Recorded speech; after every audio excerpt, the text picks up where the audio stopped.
The Katy Tigers at 15-0 versus the Cedar Hill Longhorns, 13-2. In fact, they lost to DeSoto and Allen earlier in the year. This was an opportunity for both squads to see each other again. Yes, a rematch of the 2012 state championship game at the 5A Division II level. Let's go to the highlights here at AT&T Stadium. Hey, the gang's all here, though I didn't realize Rudolph could stand on his hind legs. Anyways, in late December, you can catch an illness such as a cold or the flu. Well, both teams caught the worst disease in football, fumbleitis, as the squads combined for 11 fumbles, 5 of which were lost. Katy took the field in their 12th football title game, most in UIL history, and sought to join Salina and South Lake Carroll for most championships with 8. Cedar Hill looked for payback after blowing a fourth-quarter lead and leading the 2012 championship game against these same Tigers. The first quarter and a half was all defense, though a Cedar Hill field goal gave the Longhorns a 3-0 lead. Let's fast forward to the 5-minute mark of the second quarter. Longhorns have the ball, and look, DeMarcus Lodge with a nice run, and he's heading for glory, an 81-yard touchdown run. But wait a second. Denver A. Daniels now running with the ball into the end zone. It's a touchdown for the suburban Dallas team. Well, what just happened? A new wrinkle in football? Tandem running? No, but the Cedar Hill film crew video shows what happened. As Lodge makes his run, keep your eye on Daniels.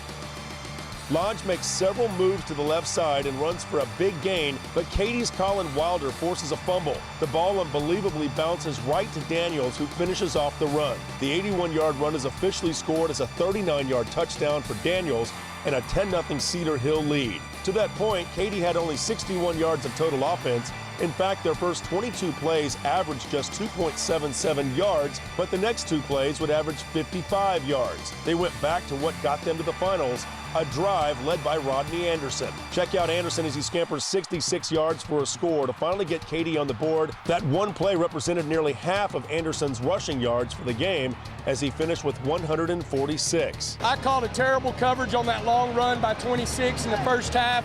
Got our safeties out of whack, and so we didn't, he made a big run, but we didn't have somebody there to tackle him and make him snap it again. The first time Cedar Hill fumbled the ball, Lady Luck was on their side. The next time they fumbled it, Lady Luck was somewhere at the concession stands. Patty Fisher knocks the ball away from Larry Hill. No, not the head coach at Smithson Valley, but the Cedar Hill running back. Colin Wilder ended up with the recovery, his second forced fumble in the quarter, a big break for the Tigers. And it didn't take long for Katy to cash in. One play to be exact. Quarterback Garrett Doran with the 44-yard touchdown pitch and catch to Sloan Spiller. And just like that, Katy had the lead 14-10 with 2:08 remaining before halftime. Cedar Hill drove right back down the field, trying to get the lead back before the bands took the field. Cedric Ware runs 52 yards all the way down to the Katy 27. 2 plays later, the Tigers defense makes another momentum-changing play. Jake Blomstrom knocks the ball away from Peter Lewis. Giovanni Stewart picks it up and races 77 yards for the Tigers the other way for 6.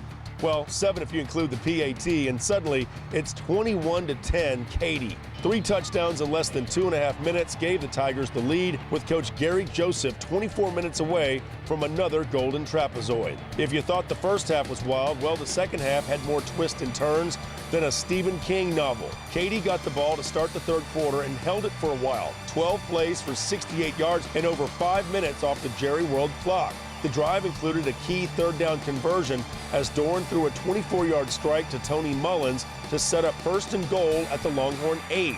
Nice leap of faith over the car advertisement as well. However, Cedar Hill held Katy out of the end zone, and the Tigers had to settle for Manny Mendoza's 25-yard field goal that pushed the lead to 24-10 for Katy. Down 14 and facing a 4th and 3 on their own 38, Longhorn head coach Joey McGuire decides to go for it with momentum against them. Lodge about to get tackled in the backfield for a big loss and an even bigger Katy stop, but he breaks free from the grasp of Wilder and scampers all the way to the end zone. What a play for the team from the Metroplex. Look again from up high. At the snap, Katy's Kyle Bowling is already in the backfield. If not for a quick block by tight end Mason Rozicka of Cedar Hill, Lodge would get taken down for a loss and a turnover on downs. Colin Wilder can't bring down the junior either. A third Tiger misses the tackle. Then, check him out, Lodge runs between 2 more and is on his way to pay dirt. What could have been a turnover on downs and given Katy a short field instead turns into a touchdown for Cedar Hill. Extra point no good, so it was 24-16 Tigers after 3 quarters. Katy punting from their own 39, but Devin McFarland can't handle the snap tries to get the punt off, but it's blocked by Tadarian Luster, who runs it to the Katy 13. McFarland may have been better off just eating the play, but instead, the Longhorns have an extremely short field. Katy's defense, though, would make a stand and hold Cedar Hill to a Brooks Ralph 25-yard field goal. Tigers still up 24-19 with 8:28 remaining. Tigers looking to run some clock and stop the bleeding. Dorn tries to hand the ball off to Kyle Porter, but they drop the connection like it's a bad cell phone call. Ball recovered by Kyle Goss at the Katy 36. Replay from the video board shows Porter never secured the handoff and was hit by Xavier Washington, which forced the fumble. Katy coach Gary Joseph can't believe what he's seeing. Ensuing play, and the Horns get a 32-yard run by Cedric Ware, aided by 4 missed tackles by Katy. The Longhorns in business all the way down to the Tiger 4.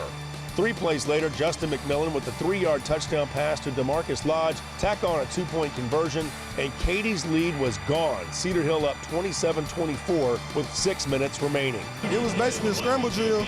I knew what I had to do to get in the end zone. So I looked down at my feet when I caught the ball, and I made sure I was in. I really take my hats off to our offensive coordinator, Michael Glaze, and our starting quarterback, Justin McMillan. Without those two, I don't think none of this was possible, man. And the defense played a heck of a game tonight. Lodge happy, though, but still plenty of time for the Tigers to respond, right? But Katy's Tony Mullins fumbles the kickoff, and instead of falling on it to keep possession, he tries to make something out of nothing, fumbles it again, and it's a wild scramble for the football. Referee Larry Clemens gets on his knees and signals Cedar Hill football. Recovery awarded to Aaron Lewis at the Katy 16, and another short field for Cedar Hill. The second half, we said that we had to come out and we had to get some turnovers, and I thought that we did a great job doing that. We always talk about getting spiritual. It's like a good old revival. You know, you get up on your toes, and turnovers do that big momentum, and we got up on our toes and we started bouncing around. We operate best in chaos, and it was real chaotic, and whenever they started getting some turnovers, it was a lot of fun. In fact, it was the 4th straight drive to start inside Katy territory. Cedar Hill went to work milking the clock. Here Ware picks up 8 yards to set up 1st and goal at the 7. 3 plays later, the junior running back picks up 6 more points for the Longhorns as he scores from 4 yards out, taking Wilder with him. Cedar Hill scored 24 points in a row to ice the game and their 2nd state title since 2006. They were more physical than we were. And really, the first time all year we've been out physical. You know, you got to go back, reevaluate what we're doing. But, you know, like I said, we had a great run. We knew that it was going to have an emotional storm, and we persevered pretty well up to the second half. We just had some dumb stuff that didn't go our way, and we couldn't come out with a big play at the end. The defense came out and they played their heart out for us, and we converted those turnovers into scores. Last chance for Katy on 4th and 5 at the Longhorn 33, but Dorn sacked by Jonathan Buffin, who was looking pretty buff as Cedar Hill shocked Katy and gets payback after losing to the Tigers in last year's title game. The eyes of Texas are upon Cedar Hill and Coach Joey McGuire as they win it 34-24. We inflicted our own pain. We had to come out and just play our game, stay up. There was no panic.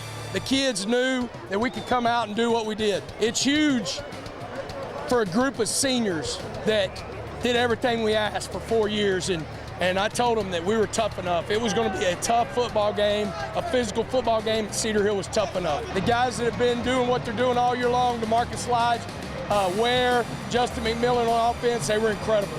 Got away because we turned the ball over. You know, we didn't do a good job. We didn't do a good job offensively. We didn't do a good job defensively in the 4th quarter. We still had our chances, even when they went up. And we just didn't do a good job finishing the thing off. Credit to them, they made the plays. That's what it comes down to, is how many stops you can make. And we didn't come out with enough stops at the end of the game. Once again, your final score, 34-24. Cedar Hill snaps Katy's 31-game winning streak. The Longhorns finished the season 14-2, an amazing run by them despite the fact losing to DeSoto and Allen.